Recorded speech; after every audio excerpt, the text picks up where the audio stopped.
کہ رسول اللہ صلی اللہ علیہ وسلم نے فرمایا کہ اے اللہ شام میں برکت فرما، یمن میں برکت فرما۔ وہ ان احادیث کو لے کر نوجوانوں کو گھروں سے نکال کر عورتوں کو، مردوں کو وہ لے جائیں گے وہاں پر، اور وہاں اس وقت فتنے پاکستان سے زیادہ ہیں۔ رسول اللہ صلی اللہ علیہ وسلم فرماتے ہیں، فرمایا کہ میں لیٹا ہوا تھا، خواب میں میرے تکیے کے نیچے سے کتاب کے ستون کو نکالا گیا اور وہ اڑنے لگ گئی کتاب۔ میری نظر اس کی طرف جا رہی ہے کہ یہ کتاب کہاں چلی گئی؟ اس کو شام کی سرزمین میں لے جایا گیا۔ اس کی تعبیر یہ کہ ایمان آخری زمانے میں شام میں ہوگا۔ یہ سب احادیث درست ہیں، لیکن ان کو بیان کر کے نوجوانوں کو برین واش کر کے ان کو گھروں سے نکال کر کے وہاں کے فتنے باز اپنی اپنی جماعت میں شامل کر کے ان کو آپس میں لڑا رہے ہیں۔ ایک طرف تو یہ خوشی کی بات ہے کہ 60 سال کے ظلم کا دروازہ بند ہوا، جو 20 30 سال سے بے لباس جیلوں میں سڑ رہے تھے ان کو نکال لیا گیا۔ 60 سال کے ظلم کا دروازہ بند ہوا، وہاں کی عوام خوش ہے، مسلمانوں کی خوشی سے ہمیں بھی خوشی ہے۔ لیکن ایک بات ہے کہ یہ لوگ جو آئے ہیں یہ ایک ذہن کے لوگ نہیں ہیں۔ اسلامک اسکالر فضیلت الشیخ مفتی محمد یوسف تیبی حفظہ اللہ تعالی، فاضل مدینہ یونیورسٹی، خطیب مرکز اقصی، جی ٹی روڈ، گجرانوالہ۔ قال اللہ سبحانہ وتعالی بسم اللہ الرحمن الرحیم سبحان الذي أسرى بعبده ليلا من المسجد الحرام إلى المسجد الأقصى الذي باركنا حوله لنريه من آياتنا إنه هو السميع البصير۔ محترم سامعین اور سامعات، اللہ تبارک و تعالی نے کچھ زمان و مکان میں برکت رکھی ہے، کچھ زمانے ایسے ہیں جن میں برکت ہے اور کچھ جگہیں ایسی ہیں جن میں اللہ نے برکت رکھی ہے۔ زمانوں میں جیسے رمضان کا مہینہ ہے، جیسے لیلۃ القدر ہے، جیسے پہلا عشرہ ہے ذی الحجہ کا، اور جو جگہیں ہیں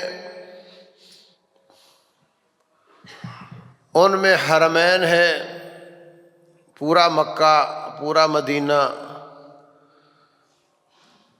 اور سرزمین شام ہے، سرزمین یمن ہے۔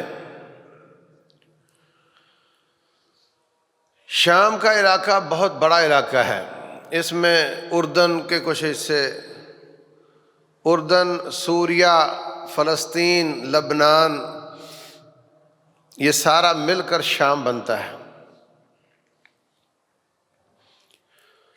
اور یمن معروف ہے، رسول اللہ صلی اللہ علیہ وسلم نے مدینے کے ماپ تول کے آلات میں برکت کی دعا فرمائی، یا اللہ ہمارے سا اور مد میں برکت فرما۔ اے اللہ جیسے ابراہیم علیہ السلام نے مکہ کے بارے میں دعا کی تھی، یا اللہ میں وہ دعا مدینہ کے بارے میں کرتا ہوں، اس میں برکت فرما۔ اور ایسے ہی فرمایا اللہم بارک لنا فی شامنا، اللہم بارک لنا فی یمننا، اے اللہ ہماری شام میں بھی برکت فرما، ہمارے یمن میں بھی برکت فرما۔ تو اللہ تبارک و تعالی نے مادی حساب سے، روزی روٹی کے حساب سے، کھانے دانے کے حساب سے بھی برکت فرمائی ہے ان علاقوں میں، اور روحانیت کے حساب سے، ایمان کے حساب سے بھی ان علاقوں میں برکت فرمائی ہے۔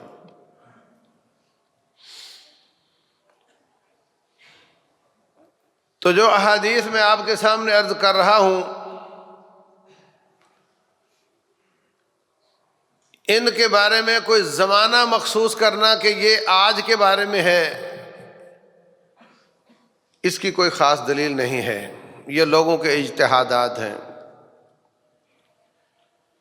ہر زمانے میں فتنوں کی احادیث کو لوگ اپنے وقت پر فٹ کرتے رہے ہیں۔ اگر حضرت مہدی کے آنے کے بارے میں احادیث بیان کی جائیں تو لوگ اندازے لگانے لگ جاتے ہیں کہ جو موجودہ قیادت ہے مسلمانوں کی، جماعتوں کی ہو یا حکمرانوں کی ہو، ان میں سے کوئی ہوگا، اور کوئی سمجھتا ہے کہ میری جماعت ہی یہ کام کرے گی اور میں ہی مہدی بنوں گا، اور کوئی اتنی وضاحت نہیں کرتا اور صاف کہتا ہے کہ یہ جو عرب لوگ ہیں یہ تو غلط ہو چکے ہیں، سب ریجیکٹ ہو چکے ہیں، اب مہدی بننے کے امیدوار جو ہیں وہ پاکستان کے لوگ ہیں۔ احادیث کو منطبق کرنا، فٹ کرنا کسی زمانے پر یا کسی جگہ پر، یہ لوگوں کا اجتہاد ہوتا ہے، اور تاریخ بھری پڑی ہے۔ رسول اللہ صلی اللہ علیہ وسلم نے فرمایا کہ جب فتنے عام ہو جائیں تو تمہیں شام جانا ہوگا، شام چلے جانا۔ تاریخ بھری پڑی ہے، فتنے بہت آئے، اور اپنے اپنے زمانے میں لوگوں نے اس حدیث کو فٹ کیا اور سمجھا کہ یہ وہ وقت ہے کہ ہمیں وہاں جانا چاہیے۔ احادیث کہتی ہیں کہ ایک فتنے کا وقت آئے گا،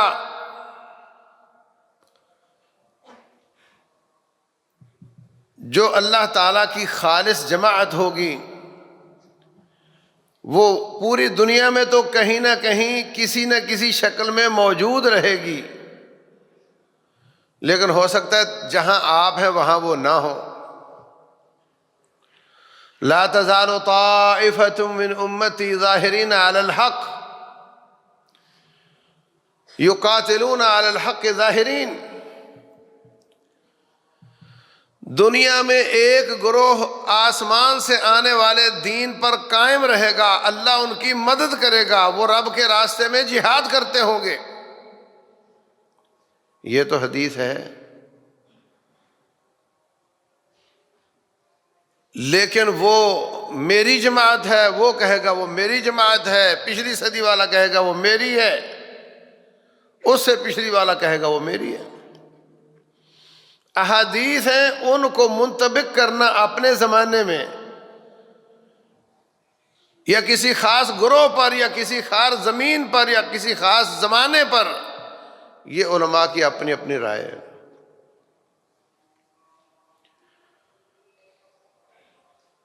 رسول اللہ صلی اللہ علیہ وسلم نے فرمایا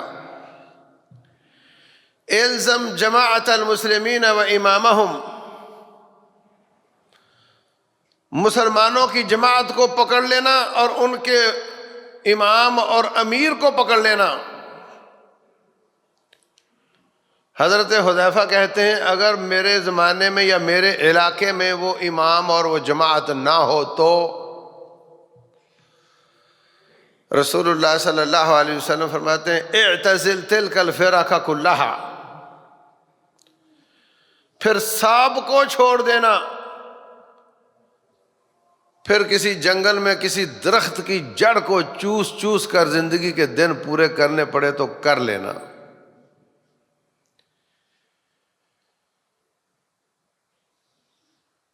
حضرت عثمان رضی اللہ تعالیٰ عنہ کے زمانے میں جب فتنے ہوئے، ان کو شہید کر دیا گیا، کچھ لوگوں نے حضرت علی رضی اللہ تعالیٰ عنہ کو رب کہنا شروع کر دیا۔ یہ بہت بڑا فتنہ تھا جو آج تک ختم نہیں ہوا۔ حضرت علی رضی اللہ عنہ نے ان کو جلا دیا، تو کہتے ہیں آگ کا عذاب تو رب ہی دے سکتا ہے، اور آپ نے ہمیں آگ کا عذاب دیا ہے تو اس کا مطلب آپ پھر پکے رب ہوئے۔ باز نہیں آئے۔ پھر جنہوں نے حضرت عثمان رضی اللہ تعالیٰ عنہ کو شہید کیا تھا وہ حکمرانوں کے خلاف بغاوت، حکمرانوں کے خلاف خروج والے ذہن والے لوگ تھے۔ اگر عثمان بن عفان جس کو کئی مرتبہ جنت کی شہادت ملی وہ ان کے معیار پر نہیں تو آج کے یہ لولے لنگڑے بیچارے کس کاتے میں آئیں گے؟ دو فتنے نکلے، ایک حضرت علی رضی اللہ تعالیٰ عنہ کو رب کہنے والے، ان کی عبادت کرنے والے، ان میں اللہ کی خوبیاں ثابت کرنے والے، اور دوسرے حکمرانوں کو برا کہنے والے۔ حضرت عثمان کو تو برا کہا تھا اور واجب القتل قرار دیا تھا، حضرت علی رضی اللہ عنہ کے خلاف تو انہوں نے کفر کا فتویٰ لگا دیا۔ تو جب یہ فتنے ہوئے تو حضرت عروہ بن زبیر رضی اللہ رحمہ اللہ نے دیکھا کہ حدیث میں آتا ہے پھر تم جنگل میں نکل جانا، تو یہ وہی تو فتنے ہیں۔ انہوں نے ان احادیث کو اپنے زمانے میں فٹ کر کے بوریا بستر پکڑا اور وادی عقیق میں جا کر کے ڈیرا لگا لیا۔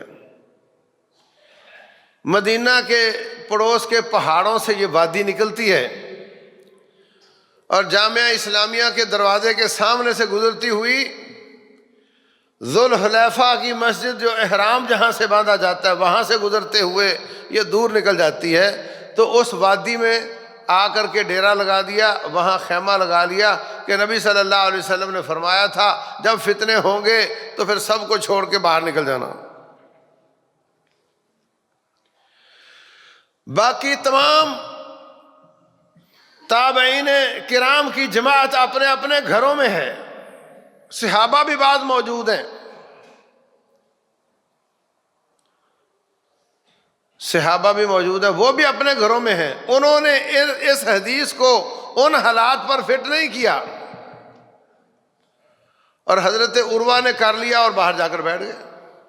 تو احادیث فتنوں کی یا جو آئندہ ہونے والا ہے وہ احادیث تو واضح ہیں، صحیح بھی ہیں، ضعیف بھی ہیں۔ جو صحیح ہیں وہ ہم بیان کرتے ہیں، لیکن کیا اس کا زمانہ آج ہے اور یہ وقت ہے؟ اس کو پھر کچھ لوگ اپنے مقاصد کے لیے استعمال کرتے ہیں۔ اب یہی حدیث لے لیں کہ رسول اللہ صلی اللہ علیہ وسلم نے فرمایا کہ اے اللہ شام میں برکت فرما، یمن میں برکت فرما۔ وہ ان احادیث کو لے کر نوجوانوں کو گھروں سے نکال کر عورتوں کو، مردوں کو وہ لے جائیں گے وہاں پر، اور وہاں اس وقت فتنے پاکستان سے زیادہ ہیں۔ وہاں پر بالکل ہر قسم کی افراتفری ہے، کوئی نظام نہیں ہے۔ اسی طرح رسول اللہ صلی اللہ علیہ وسلم نے فرمایا ایک زمانہ آئے گا دنیا کے 3 گروہ بن جائیں گے، 3 لشکر تیار ہو جائیں گے، ایک یمن میں ہوگا، ایک شام میں ہوگا اور ایک عراق میں ہوگا۔ تو صحابی کہتے ہیں حضرت پھر آپ ہمیں کس میں شمولیت کا فرما رہے ہیں؟ تو فرمایا تم شام والے میں چلے جانا، تم شام والے میں چلے جانا، اور اگر نہ جا سکو تو پھر یمن والے میں چلے جانا۔ ان 2 جگہوں میں برکت کی دعا فرمائی۔ ایک اور حدیث میں رسول اللہ صلی اللہ علیہ وسلم نے شام اور یمن میں برکت کی دعا کی۔ صحابی ساتھ بیٹھا بولتا، کہتا جی نجد میں بھی، آپ نے فرمایا پھر شام اور یمن میں برکت فرما۔ کہتا جی نجد میں بھی، آپ نے فرمایا وہاں پہ فتنے ہوں گے اور وہیں سے شیطان کا سینگ نکلے گا۔ نجد میں برکت کی دعا نہیں کی۔ اب ایک اور بات سمجھ لو، نجد کا معنی ہوتا ہے بلند جگہ، جس طرح ہمارا کوٹوہار کا علاقہ ہے نا، یہ نجد ہے، یعنی سطح مرتفع، ہمارے اس علاقے سے وہ علاقہ بلند ہے۔ عربوں کے پاس جو زیادہ معروف نجد تھا وہ عراق تھا، اور ایک چھوٹا نجد تھا تہامہ کی پہاڑیوں کے پاس، یہ ریاض شہر اور قصیم کے درمیان کا علاقہ بنتا ہے۔ مدینہ طیبہ میں جب آپ تشریف فرما تھے تو آپ شام اور یمن بول رہے ہیں، آپ کے قبلہ کی طرف یمن بنتا تھا اور آپ کے قبلہ کے اپوزٹ سائڈ پہ شام بنتا تھا، اور آپ کا مشرق عراق بنتا ہے۔ رسول اللہ صلی اللہ علیہ وسلم فرماتے ہیں، پیشاب پخانہ کرتے وقت اپنا منہ قبلہ رخ نہ کرو، لا تستقبل القبلۃ ولا تستدبروها، نہ قبلے کی طرف کمر کرو نہ قبلے کی طرف منہ کرو، ولیکن شرقوا او غربوا، لیکن یا مشرق میں منہ کر لو یا مغرب میں منہ کر لو۔ اس حدیث کو اگر ہم پاکستان میں بیٹھ کر پڑھیں کہ مشرق یا مغرب میں منہ کر لو، تو آپ کا منہ حرم کی طرف ہو جائے گا، آپ کے مغرب میں حرم ہے۔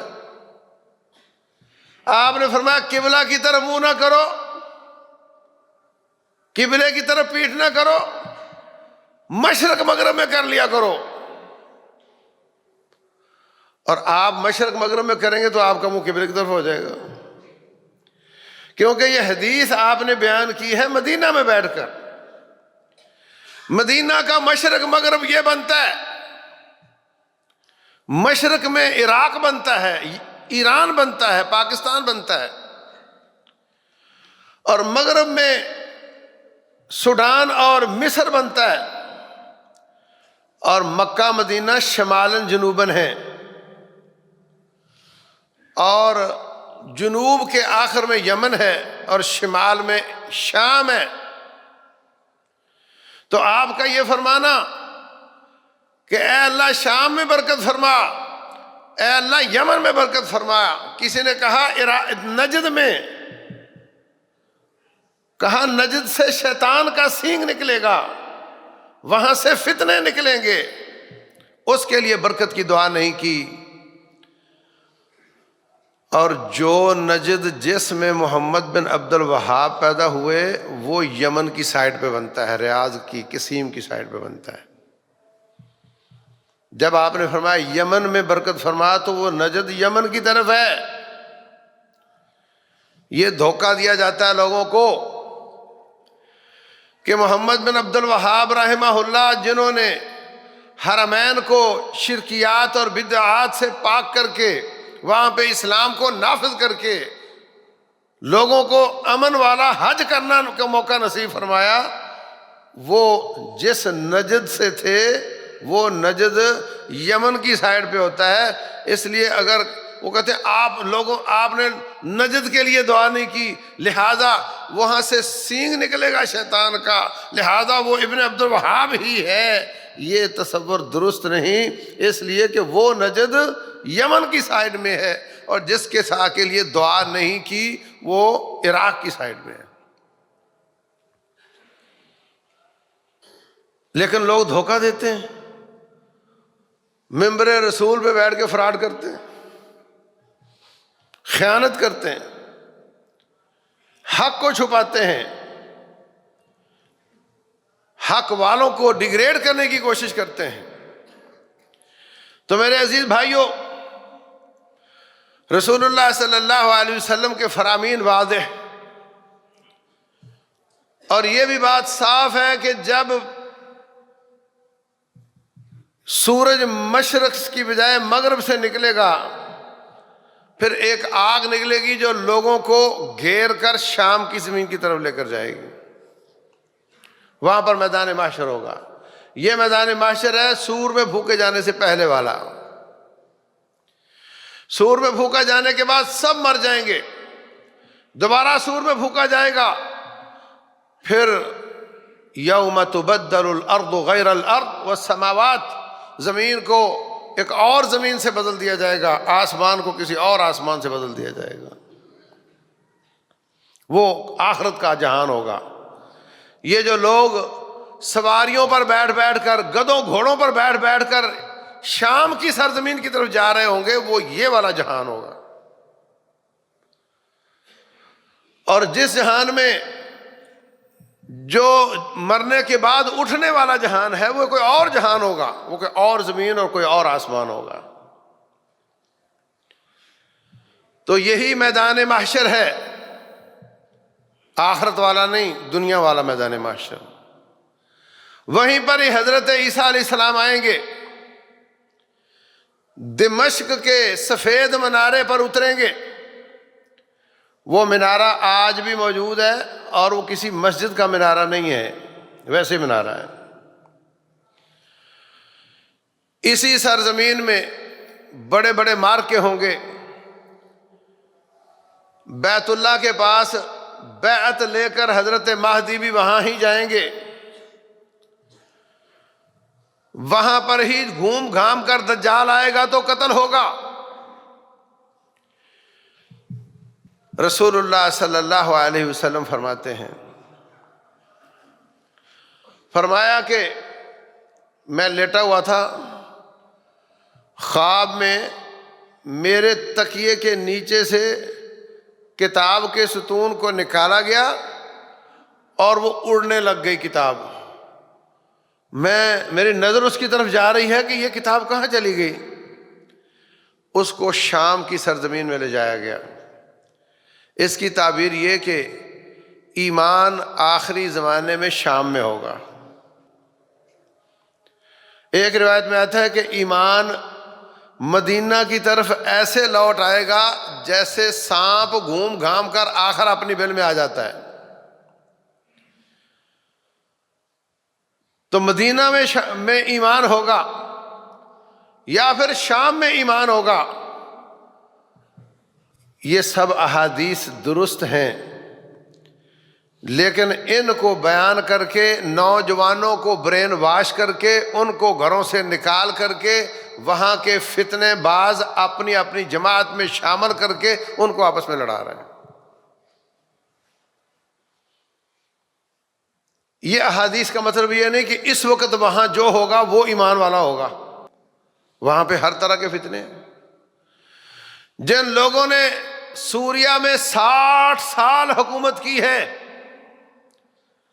ان پر وہاں کے شیعوں نے بھی کفر کے فتوے لگائے ہوئے تھے اور سنیوں نے بھی لگائے ہوئے تھے۔ ایمان شام میں ہوگا، مگر ان پہ یہ اس طرح کے لوگ نہیں تھے۔ اور یہ جو ڈیولپمنٹ ہوئی ہے شام میں، سوریا میں، اس کو سوریا کہا جاتا ہے، سیریا کہا جاتا ہے۔ شام کا علاقہ زیادہ وسیع ہے، اس کا ایک ٹکڑا سیریا ہے۔ دمشق ایک زمانے میں عباسیوں کا دارالحکومت ہوا کرتا تھا، پورے عالم اسلام کا دارالحکومت دمشق ہوتا تھا۔ 3 خلفائے راشدین، ان کا دارالحکومت مدینہ تھا۔ حضرت علی رضی اللہ تعالیٰ عنہ کا دارالحکومت کوفہ تھا۔ اس کے بعد پھر تھرو آؤٹ دارالحکومت دمشق تھا۔ تو یہ اتنا عظیم شہر تھا، ہر لحاظ سے بڑا زبردست تھا۔ اس میں ہر طرح کے لوگ رہتے ہیں۔ روٹین میں وہ لوگ جن میں حکمرانوں کے خلاف بغاوت کا،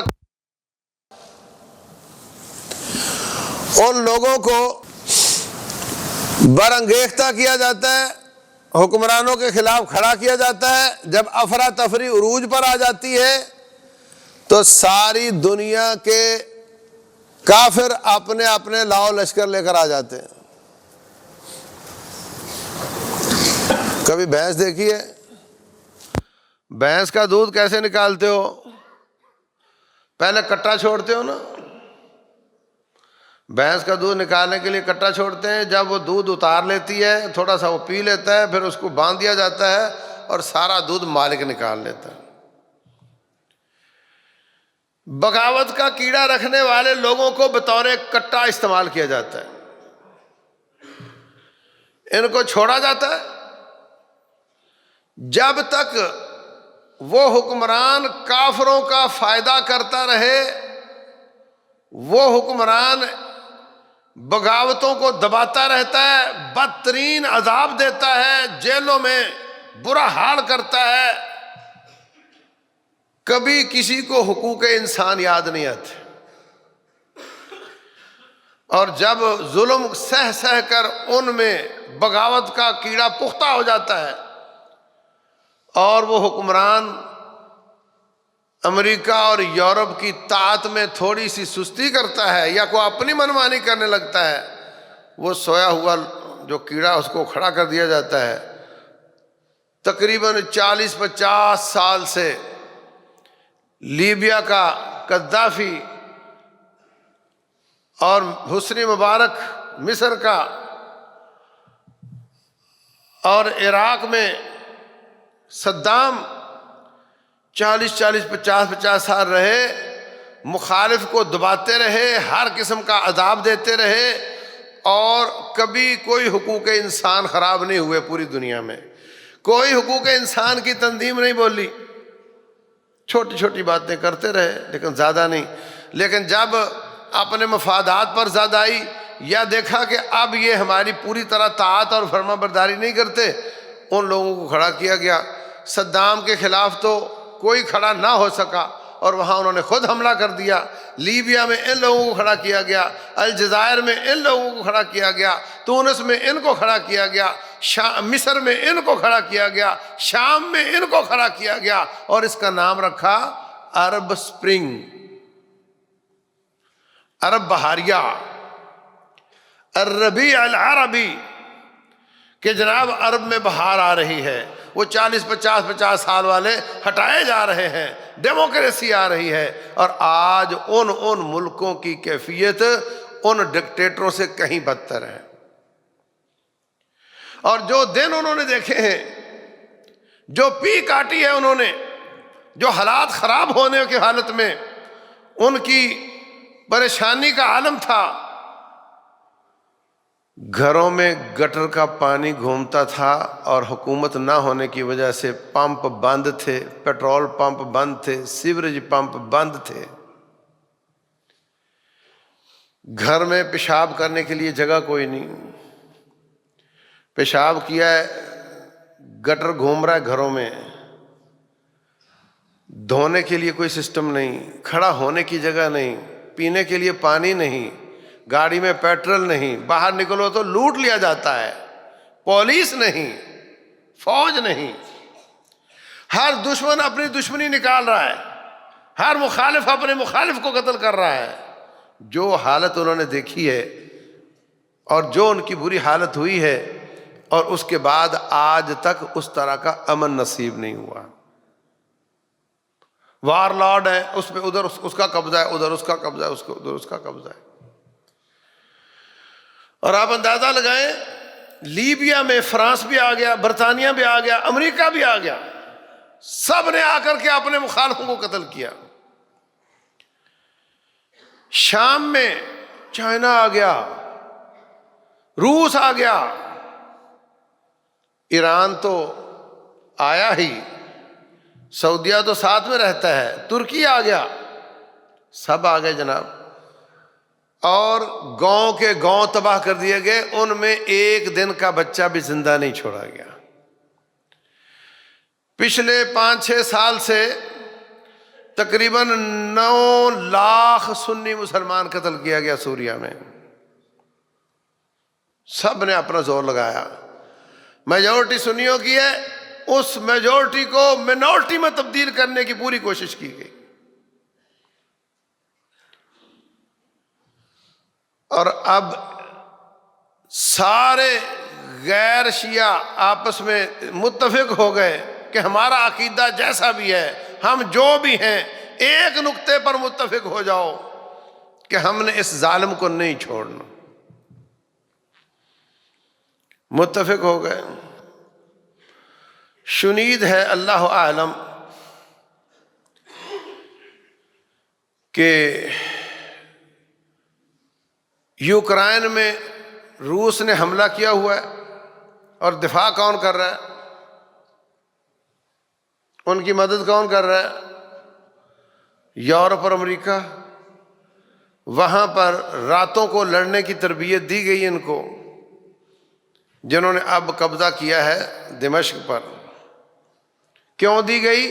اس لیے کہ سوریا ایران اور روس نواز تھا، روس کی 2 فوجی چھاؤنیاں وہاں پر ہیں، اور روسی اپنے آپ کو سیکولر کہتے ہیں، مگر یہ اندر سے عیسائی ہیں، آرتھوڈوک ان کا مذہب ہے، امریکیوں کا کیتھولک ہے، ان کا آرتھوڈوک ہے، اور ادلب میں ان کے مقدس مقامات موجود ہیں۔ ادلب شہر ہے شام کا۔ تو جس طرح وہاں پہ روس سے لڑائی ہے، جہاں جہاں بھی روس ہوگا اس کے مخالف کی مدد کی جائے گی۔ تو ان کی تربیت کی گئی، اور ان کی مدد کرنے والے، شامی حکومت کی مدد کرنے والے، وہ لبنان میں اور ادھر ادھر زچ ہو چکے تھے، مدد کرنے والے زچ ہو چکے تھے، اور ان کی تربیت کی گئی، اور کسی بہت بڑی سازش کو سوچ کر ان کو لانچ کیا گیا، اور انہوں نے راتوں رات حملہ کر کے چند دنوں میں پورے شام پہ تقریباً قبضہ کر لیا ہے۔ لیکن یہ ایک ذہن کے لوگ نہیں ہیں۔ ایک طرف تو یہ خوشی کی بات ہے کہ 60 سال کے ظلم کا دروازہ بند ہوا، جو 20-20 30-30 سال سے بے لباس جیلوں میں سڑ رہے تھے، ان کو نکال لیا گیا۔ 60 سال کے ظلم کا دروازہ بند ہوا۔ وہاں کی عوام خوش ہے، مسلمانوں کی خوشی سے ہمیں بھی خوشی ہے، لیکن ایک بات ہے کہ یہ لوگ جو آئے ہیں یہ ایک ذہن کے لوگ نہیں ہیں۔ اس میں اسرائیل نے اپنے مفاد شروع کر دیے لینے۔ جو اس وقت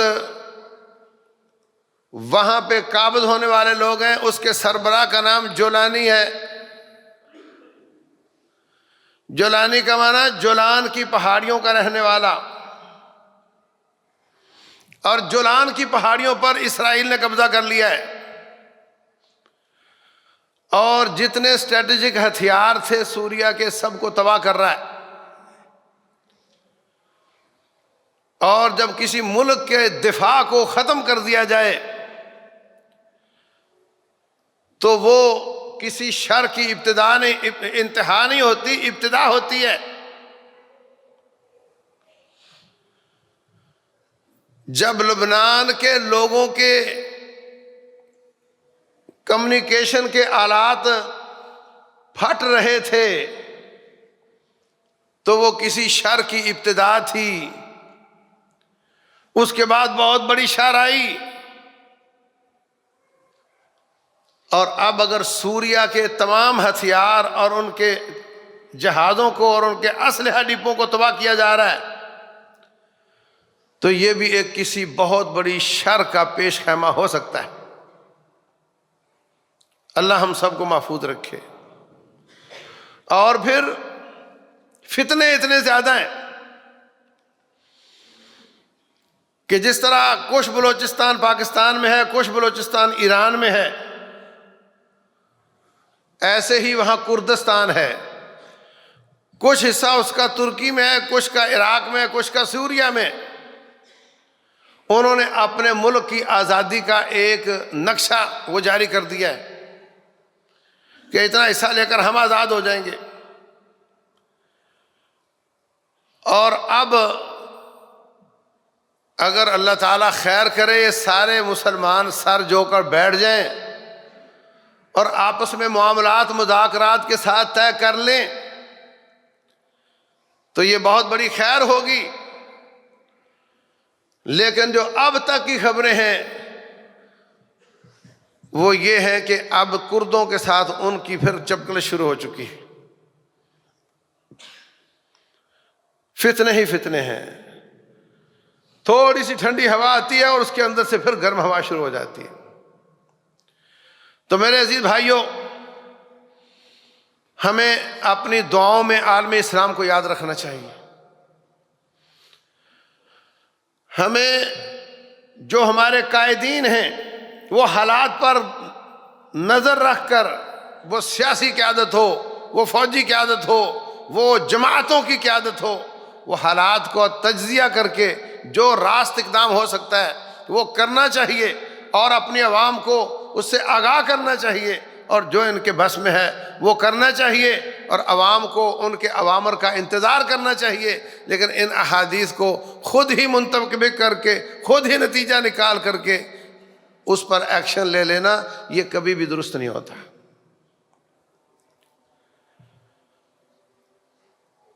وَإِذَا جَاءَهُمْ أَمْرٌ مِّنَ الْأَمْنِ أَوِ الْخَوْفِ أَذَاعُوا بِهِ وَلَوْ رَدُّوهُ إِلَى الرَّسُولِ وَإِلَى أُولِي الْأَمْرِ مِنْهُمْ لَعَلِمَهُ الَّذِينَ يَسْتَنبِطُونَهُ مِنْهُمْ۔ جب بھی کوئی امن یا خوف کی بات آتی ہے اس کو نشر کرنا شروع کر دیتے ہیں، اگر وہ اس کو نبی تک پہنچائیں یا اہل حل و عقد سمجھدار صاحب بصیرت لوگوں تک پہنچائیں، وہ اس پر غور کر کے نتیجہ نکال کر عوام کو دیں، تو اس میں خیر کی بات ہوتی ہے۔ اپنے طور پر نوجوانوں کو فیصلے نہیں کرنے چاہیے، بہت بڑے بڑے فتنے ہیں، اوپر چھلکا کسی اور چیز کا ہوتا ہے، اندر اس کے گند ہوتا ہے۔ تو یہ سب حالات جو ظاہری خبروں سے ہوتا ہے میں نے آپ کے سامنے عرض کر دیا، اور جو نبی صلی اللہ علیہ وسلم کی احادیث تھیں وہ بھی میں نے عرض کر دیں، مگر اس کی تطبیق یہ صاحب بصیرت لوگوں کا کام ہے۔ اللہ تبارک و تعالی سمجھنے اور عمل کرنے کی توفیق عطا فرمائے۔ رب ذوالجلال عالم اسلام کی خیر فرمائے، مسلمانوں کی مدد فرمائے، ظالموں کو نیست و نابود کرے، اہل حق کی مدد کرے، اور اہل باطل کو کچلنے میں مسلمانوں کی مدد فرمائے۔ واللہ اعلم، وصلی اللہ وسلم وبارک علی نبینا محمد۔